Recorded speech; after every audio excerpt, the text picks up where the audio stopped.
The palace gates closed with a sound that echoed long after the heavy wood had met stone, a final note that seemed to sink into the body rather than the ears.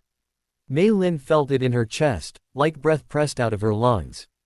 Until that moment, she had believed, foolishly, that something might still interrupt the journey. A wrong paper. A delayed order. A mercy she did not have a name for. But the gates shut cleanly, efficiently, as though they had been waiting for her all along. The inner court unfolded beyond them in layers, each wall hiding another world of courtyards and halls. The roofs curved like frozen waves, glazed tiles catching the pale morning light. Everything was immaculate. There was no dust, no grass growing where it should not. Even the air felt arranged. Eunuchs in muted robes moved with practiced quiet, their footsteps erased by stone worn smooth by centuries of obedience. Mei Lin was herded with dozens of other girls, all dressed alike now, their village clothes taken soon after arrival and replaced with plain palace garments that erased region, class, and family in a single exchange. No one called her by name. Instead, a wooden tag was hung around her neck, inked with a number. She touched it reflexively, fingers trembling, as if it might be hot. Around her, girls scanned the courtyards with widened eyes, trying to absorb beauty as reassurance. Others stared straight ahead, already understanding that attention could be dangerous. Somewhere a girl fainted, her body folding softly, like cloth losing its shape. She was lifted and carried away. The procession did not slow. The first lessons began before sunset. They were taken to a long hall where elder matrons waited, women whose faces carried the weight of years spent watching youth arrive and decay. The matron's hair was pulled tight, their expressions neutral to the point of severity. They spoke in measured tones about rules that governed every movement. How to bow, how deeply, how long to hold one's breath before speaking, where to place one's hands when standing, when kneeling, when sitting. Mistakes were corrected immediately, with a sharp tap of a rod against the floor or, occasionally, against the wrist. Not enough to bruise. Enough to remember. Mei Lin copied everything with desperate care. She counted her breaths. She slowed her blinking. When her legs shook from holding a kneel too long, she told herself it was nothing. Pain, she learned quickly, was ordinary here. Drawing attention to it was not. Meals were sparse and silent. Bowls were placed and removed without comment. Those who ate too quickly were corrected. Those who ate too slowly were corrected. Appetite, like emotion, was to be controlled. At night they were led to a dormitory so vast it felt like a barracks disguised with silk. Row upon row of narrow beds filled the space. Lantern light made ghostly shapes of the girls' faces. Someone whispered a prayer. Someone else sobbed into her pillow until exhaustion replaced fear. Sleep did not come easily for Mei Lin. Each unfamiliar sound jolted her awake, the distant clang of a bell, footsteps echoing far away, whispers carrying through the hall like breath through reeds. She imagined the gate closing again and again, sealing her inside layers of stone she could not see through. Days folded into one another, marked not by sun or moon but by ritual. Instruction intensified. They were taught poetry, not to write it, but to recite it with the correct inflections. Music, not to master it, but to appear graceful while listening. They learned the histories of emperors and empresses, of favored concubines who rose and those who vanished from records without explanation. Every story carried an unspoken lesson. Survival here depended on restraint, timing, and silence. Inspections followed. The matrons examined teeth, hair, skin, posture. Mei Lin felt hands lift her chin, turn her head, inspect her as calmly as one might inspect porcelain for cracks. She learned to keep her breathing even, her face blank. Compliments were rare and dangerous. Disapproval came quietly, sometimes in the form of a mark beside a name, if names had still existed. The hierarchy revealed itself piece by piece. Girls who showed early promise were separated for advanced training. Others were assigned menial tasks within the women's quarters, laundering, sweeping, carrying water. The work was exhausting but safer than attention. Mei Lin welcomed invisibility when it found her, though she did not yet understand that it, too, carried a price. At night, whispers returned. Stories passed mouth to ear, changing shape as fear reshaped them. Girls spoke of the emperor as a distant, half-mythic presence whose notice could elevate or destroy.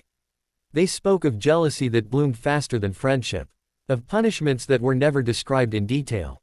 Mei Lin listened more than she spoke. She stored each whispered warning as if it were a map through a hostile land. Time lost its edges. Months slipped into years. Faces changed as childhood softened into something more controlled, more cautious. Some girls were summoned and returned altered, quieter, watchful. Others were summoned and not seen again in the dormitory. Their beds were cleared before dawn. No explanations followed. The empty spaces were absorbed into the room like gaps in teeth. Mei Lin learned patience as survival. She learned how to make herself small without appearing resentful, how to be useful without being noticeable. She learned to school her thoughts, to not imagine the future too vividly. Hope, she realized, could betray you here as surely as ambition. Sometimes, while scrubbing stone floors or arranging incense burners exactly as instructed, memories of her village would intrude uninvited. The smell of wet earth. Her mother's voice calling her name at dusk. These memories hurt more than the discipline ever did. She learned to push them aside, to bury them somewhere deep and sealed. The palace did not tolerate divided loyalty. One evening, as bells rang and shadows stretched long across the corridors, Mei Lin caught her reflection in a polished bronze surface. She barely recognized the girl staring back. Her movements were measured. Her eyes lowered automatically. The wooden tag was gone now, replaced by rank marks she barely understood. She raised her wrist and traced, with the faintest pressure of a fingernail, the shape of the name she no longer heard spoken. The motion steadied her. When footsteps approached, she dropped her hand and bowed, the gesture flawless. Years later, the sound of silk no longer startled consort and it whispered constantly in her chambers, curtains breathing with the wind, sleeves brushing polished floors, robes folding and unfolding like controlled tides.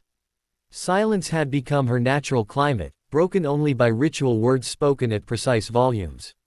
She sat behind a painted screen as servants adjusted incense burners, each movement rehearsed so thoroughly it felt less like service and more like part of the architecture.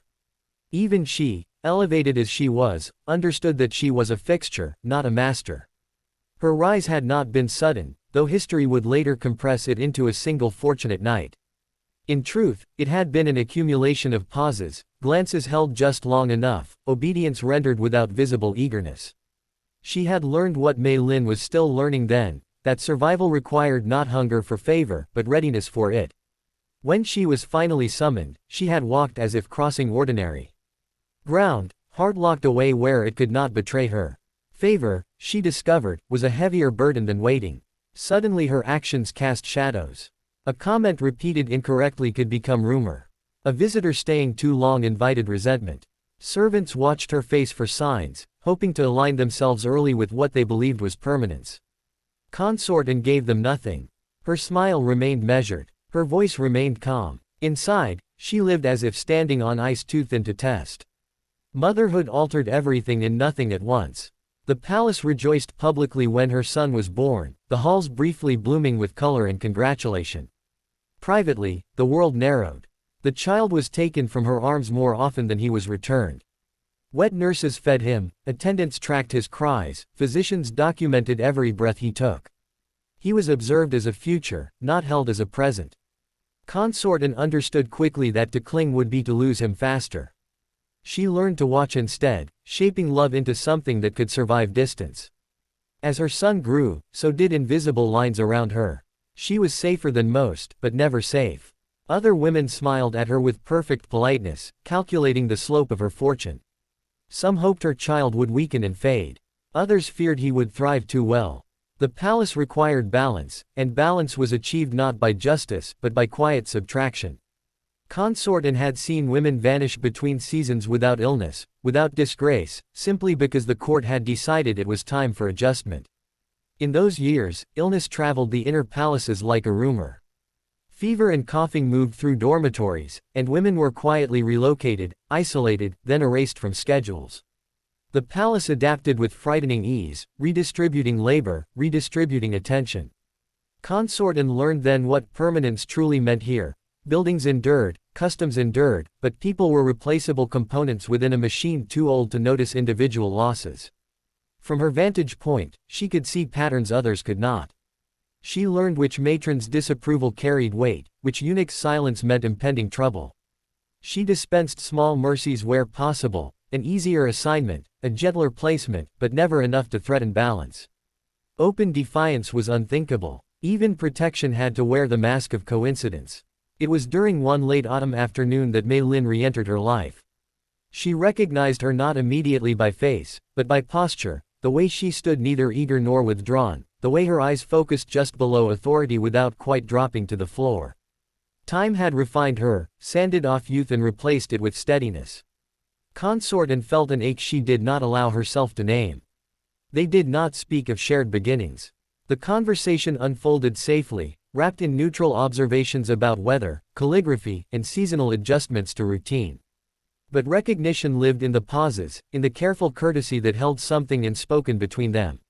When Mei Lin bowed to leave, Consort intervened gently, reshaping her duties with a few well-placed words. It was not liberation, it was preservation. In this place, that was the furthest kindness could reach.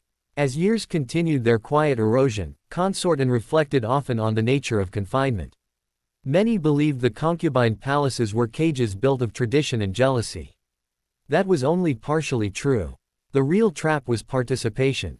Everyone here learned, eventually, how to assist in their own containment, by enforcing rules on those below them, by accepting order as survival. Even mercy, when permitted, reinforced the structure that made it necessary. At night, when the palace settled into its regulated darkness, Consort sometimes imagined the gates opening not for ceremony, but for departure.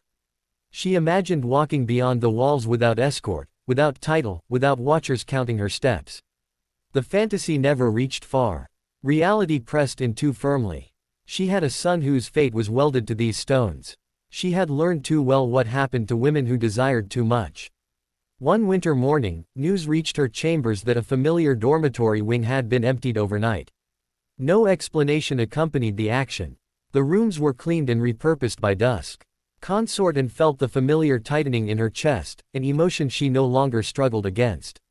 Grief here had long since learned to be silent. She stood before her mirror later that evening, studying the woman reflected there. The silk was exquisite, the hair immaculate, the face calm, composed, almost serene. Only she knew how much of herself had been filed away to achieve this shape. The palace called it refinement. She understood it as survival through subtraction. Somewhere deep in the compound, new girls were arriving, their village accents still clinging to their voices, their hopes still raw enough to bleed. Instruction would begin. Names would fade. The machine would continue. Consort extinguished the lantern with a practiced gesture and sat in the dark, listening to the architecture breathe around her. She no longer dreamed of escape. Instead, she bore witness, understanding at last that the most horrific truth of the palaces was not their cruelty, but their patience. They did not rush. They waited. And in waiting, they taught every woman inside them how to disappear without ever leaving. The palace continued around her, unchanging and eternal, grinding quietly on the bodies and years of those within it. The gates remained closed. And Mei Lin, like so many before her, learned that inside these walls, horror was not a sudden scream or visible wound, but a slow, careful unmaking carried out with perfect grace.